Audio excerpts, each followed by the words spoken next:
In den betroffenen Städten, den sogenannten Sanctuary Cities, sagen die Einwohner, sie fühlen sich zum ersten Mal seit Jahren wieder sicher. Ich sage euch, was die Medien verschweigen. Die Menschen in Portland sind dankbar, wirklich begeistert. Sie danken den ICE-Beamten, dass sie gekommen sind, um ihre Stadt zu schützen. Andere rufen aber zum Widerstand auf, mit Gewalt. Ciao zusammen von unten hier. Herzlich willkommen von Los Angeles. Wie jede Woche schauen wir auch heute wieder hinter die Kulissen von einem aktuellen Thema. Auch in der Schweiz ist es ja jetzt zu wüsten Szenen an dieser Demo in Bern gekommen. Mit vermummten Gruppen, Sachbeschädigungen und Angriffen auf die Polizei. So ähnlich sieht es sogar in Chicago aus. Die Medien zeigen Bilder von Protesten gegen ICE-Einsätze, die eskalieren. Häufig mit dem Unterton, dass die ICE-Beamten schuld sind dran. Aber kaum jemand redet über das, was die betroffenen Anwohner vor Ort sagen. Und darum habe ich mir das ein bisschen genauer angeschaut. Was sind Sanctuary Cities überhaupt? Warum lässt Trump dort jetzt durchgreifen und darf der das überhaupt? In diesem Video schaue ich, wie gäng, ein bisschen genauer her. Los geht's! ICE ist eine Sondereinheit der Bundespolizei. Die Abkürzung steht für Immigration and Customs Enforcement. Auf Deutsch Einwanderungs- und Zollvollzugsbehörde. Sie ist nach den Terroranschlägen auf das World Trade Center in New York vom 11. September 2001 gegründet worden. Wichtig ist zu wissen, ICE operiert nicht an Grenzen. Für die Grenzen zuständig ist die CBP, die Customs and Border Protection. ICE operiert also im Inland, in den Städten. Aktuell besonders sichtbar in Chicago. Der Auftrag von ICE ist, illegale Einwanderung im Landesinneren zu bekämpfen. Zum Beispiel Netzwerke von Schleuserorganisationen zu zerschlagen oder abgewiesene und untertauchte Asylbewerber zu finden. Oder kriminelle Ausländer abzuschieben. Aber sie können auch Leute verhaften und abschieben, die keine gültige Aufenthaltsbewilligung haben. Also zwar nicht kriminell verurteilt sind und auch keinen Ausweisungsbescheid haben, aber halt illegal hier sind, weil sie ja illegal über die Grenzen kommen. Und genau da fängt das Kehr eben an. Kritiker finden, die sollten keine illegalen Ausländer jagen, die schon jahrelang hier sind, mit Billiglöhnjobs ihren Unterhalt verdienen und nie straffällig geworden. Viele kritisieren auch die unzimperliche Art der Beamten, die bei solchen Verhaftungen jeweils recht aggressiv zur Sache gehen. ICE dagegen sagt, sie machen noch mehr einen Job. Wer kein Aufenthaltsrecht hat, kann nicht einfach bleiben. Allein die Tatsache, dass jemand illegal über die Grenzen gekommen ist, mache die kriminell. Gesetz sind Gesetze. Wobei man hier jetzt noch klar unterscheiden muss, das ist wichtig. Für das Gesetz macht es einen riesen Unterschied, ob man illegal über die Grenzen kommt oder ob man zum Beispiel mit einem Touristenvisum legal einreist, aber dann illegal länger bleibt, als dass man hätte dürfen. Im letzteren Fall bewertet das Gesetz als Delikt und nicht als Strafvergehen. Item. Zusammengefasst, ICE ist eine Bundesbehörde mit klaren Aufgaben und ziemlich viel Macht. Und die treffen jetzt auf Städte, die ihre eigenen Regeln machen wollen, die sogenannten Sanctuary Cities. Chicago ist so eine Sanctuary City. Und genau dort ist die Lage gerade am Eskalieren. Was passiert, wenn sich beide Seiten nicht mehr nach dem gleichen Kompass orientieren? Das schauen wir uns als nächstes an.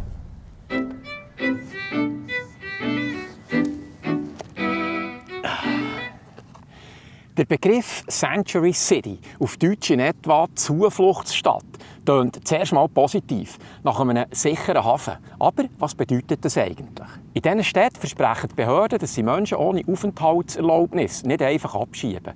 Die lokale Polizei darf zum Beispiel bei Kontrollen nicht nach dem Aufenthaltsstatus fragen.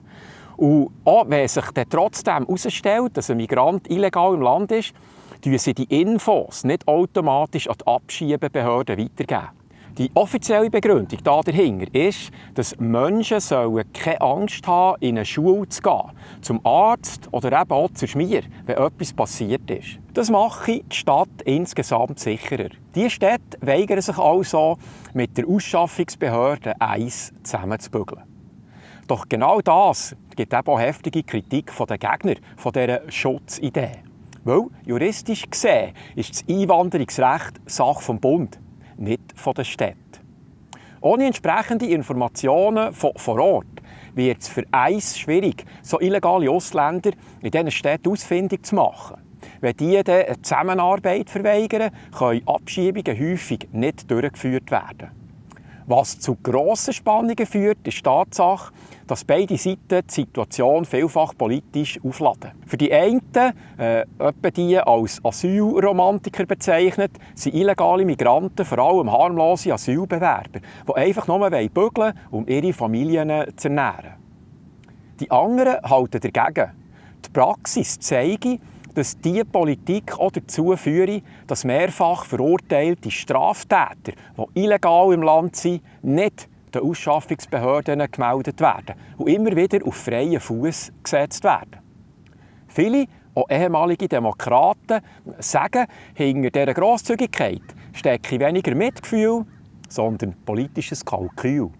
Die Idee, wer Millionen von Migranten ins Land lässt und sie dann strategisch platziert, baut sich auch eine neue Wählerbasis auf. Weil bei einer späteren Amnestie werden die wahrscheinlich genau die Partei unterstützen, die einen Schutz und Papier versprochen hat. Genau das hat man ja gesehen in Kalifornien, wo so eine Amnestie im 1986 der ehemals Swing State in einen rein demokratischen Staat verwandelt hat. In gewissen demokratischen Städten dürfen Menschen ohne US-Pass mittlerweile bei lokalen Wahlen mitbestimmen. Zusammengefasst steht der Vorwurf im Raum, dass das ganze Wegschauen schütze nicht Menschen, sondern untergrabe den Rechtsstaat. Vielfach treffen es dann auch genau die Viertel, die sowieso schon belastet sind. Ein Beispiel ist Chicago. Dort habe ich mal ein bisschen genauer hergeschaut.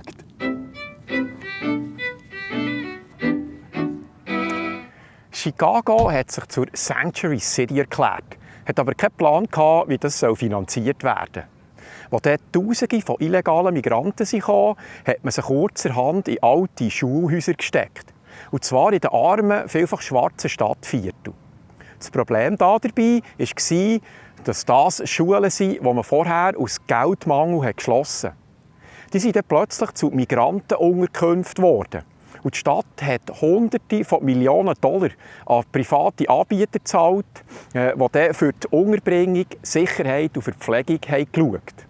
Und sich das eben gut zahlen lassen. Ich habe herausgefunden, dass allein im 2023 über 138 Millionen $ an private Buden geflossen sind. Das hat logisch zu Wut geführt, und eben nicht nur bei den Konservativen, sondern auch viele schwarze Anwohner haben sich verarscht gefühlt.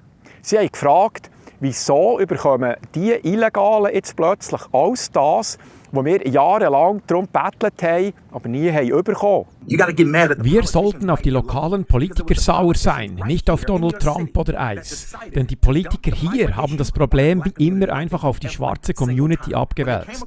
Als die Migranten ins Land kamen, bekamen sie sofort Hilfe, medizinische Versorgung, 6 Monate Gratismiete, Transport, Kinderbetreuung und jeden Tag was zu essen. Aber sie haben sie nicht in den Norden der Stadt geschickt, zu den Weißen. Die haben ihre Türen nicht geöffnet und wollten keine Unterkünfte in ihrer Nachbarschaft. Stattdessen kamen die Unterkünfte in unsere Viertel, in alte Schulgebäude, die man 2013 dicht gemacht hat, wo früher schwarze Kinder unterrichtet wurden. Dann zahlte die Stadt über $700 Millionen an eine Firma in Florida, um genau diese Heime zu betreiben. Gebäude, die wir jahrelang für Wohnraum gefordert hatten, wurden plötzlich Migrantenunterkünfte mit 6 Monaten Gratismiete. Dazu kommt, in vielen von diesen Städten ist die Kriminalität messbar angestiegen. Vor allem bei Delikten wie Raub, Drogenhandel und Gewalt. Nebst Chicago sind auch andere Sanctuary Cities von dieser negativen Entwicklung betroffen. Zusammengefasst kann man sagen, Sanctuary Cities wollen schützen. Doch Kritiker behaupten, die schützen vor allem Ausländer und Kriminelle statt die ansässige Bevölkerung. Wenn Städte also sagen, wir ignorieren Bundesgesetze, dann provozieren sie natürlich eine Reaktion vom Bund. Und wenn der dann sagt, ja gut, dann sorgen wir halt selber für die Einhaltung dieser Gesetze, dann wird es brenzlig. Und was dann passieren kann, habe ich mir als nächstes angeschaut.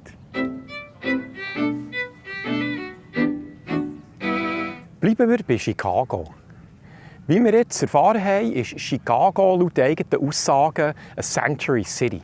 Die Stadtregierung möchte jetzt Einsätze von der Ausschaffungsbehörde ICE so gut wie möglich verhindern.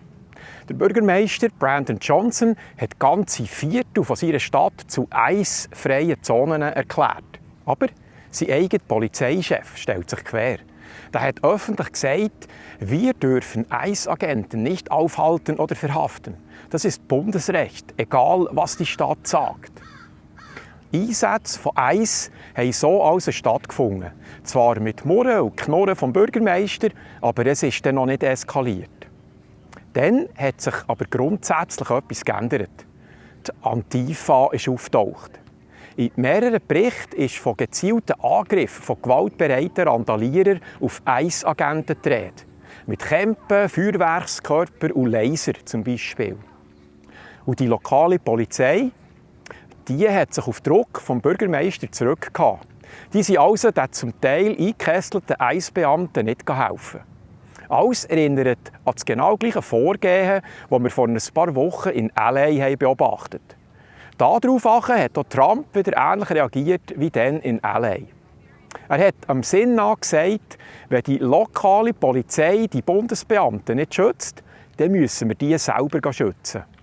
Daraufhin hat er nebst den ICE-Agenten vor Ort jetzt auch wieder zusätzliche bewaffnete Einsatzkräfte geschickt. FBI-Teams, panzerte Fahrzeuge, Nationalgarde.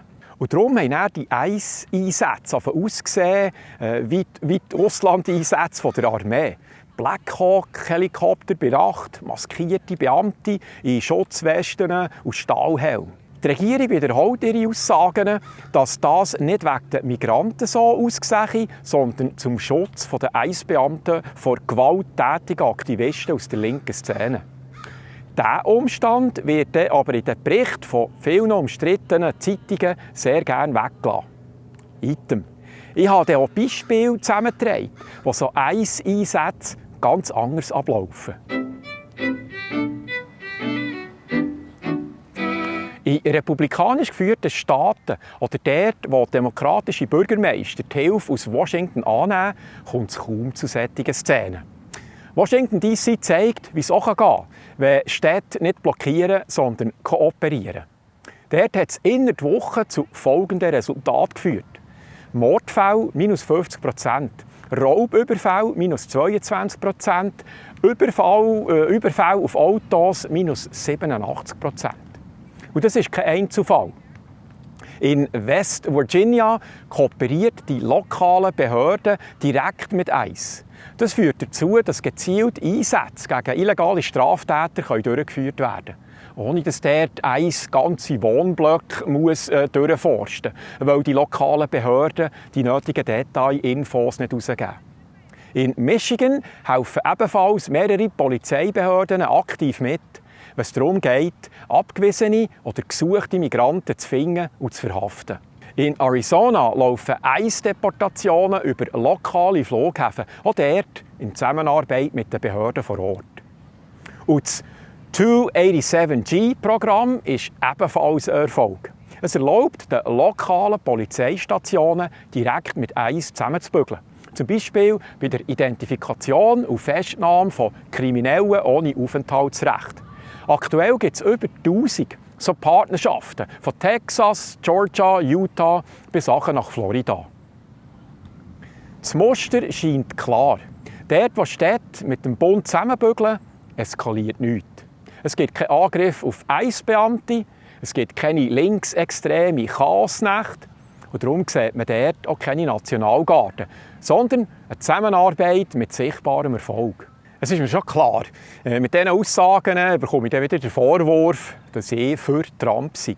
Aber es geht nicht um für jemanden oder gegen jemanden, sondern ich denke, es ist einfach wichtig, dass man sich zuerst eine solide Informationsbasis schafft, bevor dass man seine eigene Meinung bildet oder sich von Schlagzeilen leiten lässt. Übrigens, wenn ihr Artikel leset, die sagen, dass Trump so Einsätze vor der Armee im eigenen Land nur wegen seiner diktatorischen Haltung befehle, ja, das kann so sein. Schlussendlich können wir ja nicht in diesem Kopf hineinschauen. In den frühen Jahren des Naziregimes fing auch alles langsam an. Schritt für Schritt wurden den Menschen die Rechte genommen. Und genau das sehen wir jetzt auch. Sie schicken das Militär in amerikanische Städte. Haben Sie das schon mal erlebt? In your lifetime, have you ever seen anything like that? He's such a buffoon. Oh, dieser Clown. So verdreht ist die Demokratische Partei inzwischen. Der Typ denkt ernsthaft, er wird Präsident. Noch nie passiert, sagt er. Außer, dass es schon zigmal gemacht wurde. Und fast jedes Mal wurde es gefeiert. And it's been celebrated almost every single time. Was man dann in diesem Fall doch auch sagen sollte, ist, dass so Einsätze hier in den USA jetzt auch nicht ganz so neu sind. Zum Beispiel im 1957, wo sich der Staat Arkansas geweigert hat, schwarze Kinder in weißen Schulen zuzulassen. Dort hat der Präsident Dwight Eisenhower 400 Soldaten geschickt, um ein Gerichtsurteil durchzusetzen. Oder im 1962, wo Mississippi einen schwarzen Student nicht an der Uni zulassen. Dann hat der demokratische Präsident John F. Kennedy mit sage und schreibe 31'000 Soldaten reagiert.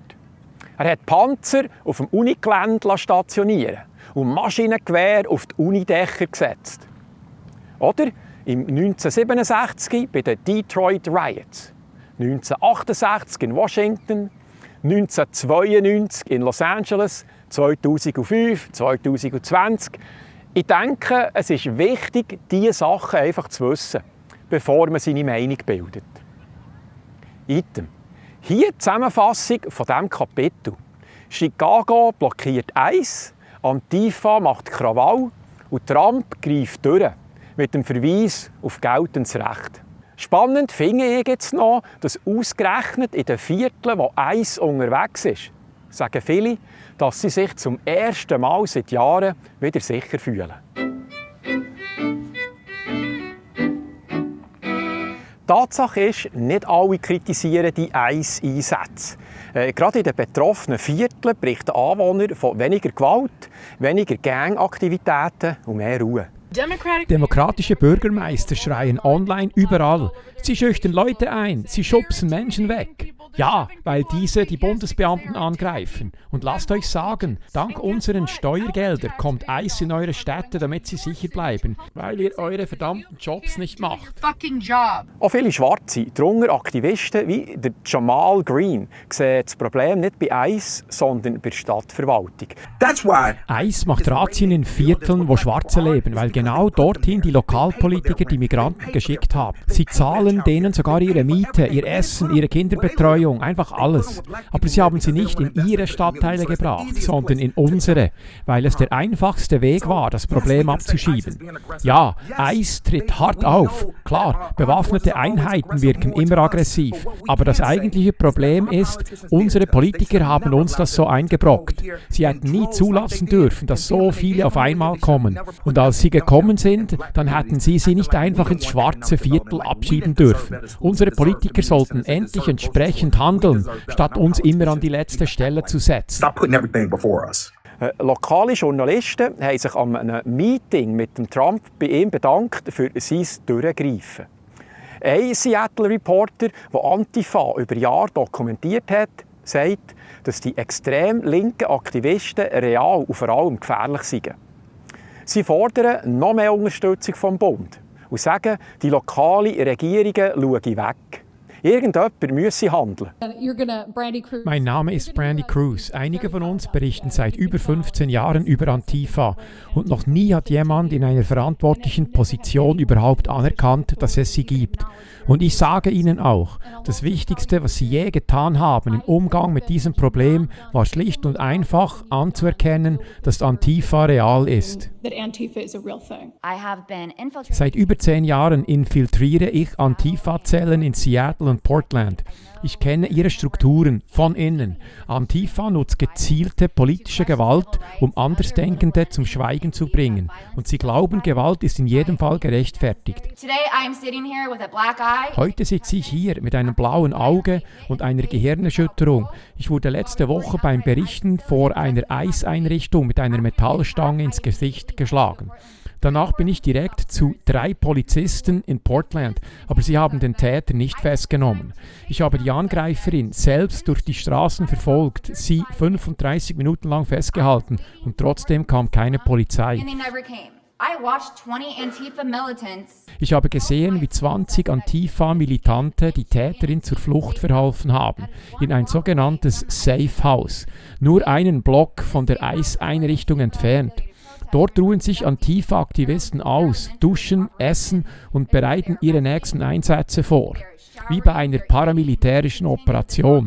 Ich habe das Safe House beobachtet, mit Schichtwechseln, klarer Organisation. Sie werden über Mutual Aid Gruppen finanziert und sie werden nicht aufhören. Anwohner gegenüber der ICE-Anlage fühlen sich wie Geiseln. Sie bitten verzweifelt um Hilfe vom Bund, denn die Stadt tut nichts. Und sie wollen, dass Sie, Präsident Trump, eingreifen und endlich Recht und Ordnung wiederherstellen. Auch ICE-Leute berichten, dass sie gezielt attackiert werden und in diesen Stadtteilen seien sie auf den Schutz der Nationalgarde und das FBI angewiesen. Also, nicht alle sehen das Problem bei ICE und bei Trump. Viele sehen das Ganze als Reaktion auf ein Vakuum, das die lokalen Politiker hinterlassen. Und wie ging zum Schluss noch, was ich während dieser Recherche jetzt alles gelernt habe. Vor allem in demokratisch regierten Städten kommt es immer wieder zu Szenen, die eher an Strassenkampftaktik erinnern. So wie am Sonntag in Bern an dieser Palästina-Demo. Das Ganze wirkt irgendwie nicht zufällig. Reporter wie Katie Daviscourt und Andy Ngo sagen, das seien keine spontanen lokalen Proteste, sondern Teil eines überregionalen, bestens organisierten und finanzierten Netzwerks, das Chaos provozieren will. Was mir einmal mehr auffällt, in den Medien liest man kaum etwas darüber. Auch nicht, dass es einen Reuters-Bericht gibt, der sagt, dass der Bürgermeister von Chicago vor Ort eine Zustimmung hat, die auch schon unter 10% gefallen ist. Das muss man sich mal vorstellen. Wenn ICE jemanden festnimmt, dann wird berichtet. Wenn ICE attackiert wird, dann bleibt es still. So verfälscht das Bild, das dann viele über die ganze Situation bekommen. Aber vielleicht ist das ja gewollt. Es erinnert mich an etwas anderes. Kalifornien zum Beispiel. Hier verkehren gerade viele von diesen gross gefeierten Mega-Vorzeigen Wind- und Solaranlagen. Weil der Green Dream, also der grüne Traum, zum Versorgungsalbtraum wird. So vergibt der hiesige Gouverneur heimlich neue Lizenzen zur Ölförderung. Zum Beispiel das Gesetz SB 237, das Kern County erlaubt, bis zu 2000 neue Ölbohrerlaubnisse pro Jahr zu erteilen. Inklusive der Anpassung von Umweltgesetzen, dass das möglich wird. Und darüber liest man in der Schweiz nicht viel, weil es halt nicht ins Bild passt, das man den Leuten verkauft. Die wollen lieber, dass wir neue, teure Wärmepumpen einbauen, als dass wir uns fragen, warum man anstatt diesen ehemaligen Vorzeigeprojekten dort jetzt wieder mehr auf Öl und Gas setzt. Ja noch, vielleicht ist das ja mal ein Thema in einem der nächsten von Gunten-Berichtchen.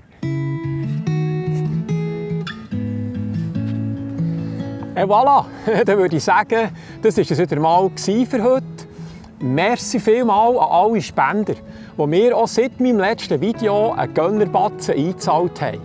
Nur dank euch kann ich tatsächlich jede Woche einen neuen Beitrag präsentieren.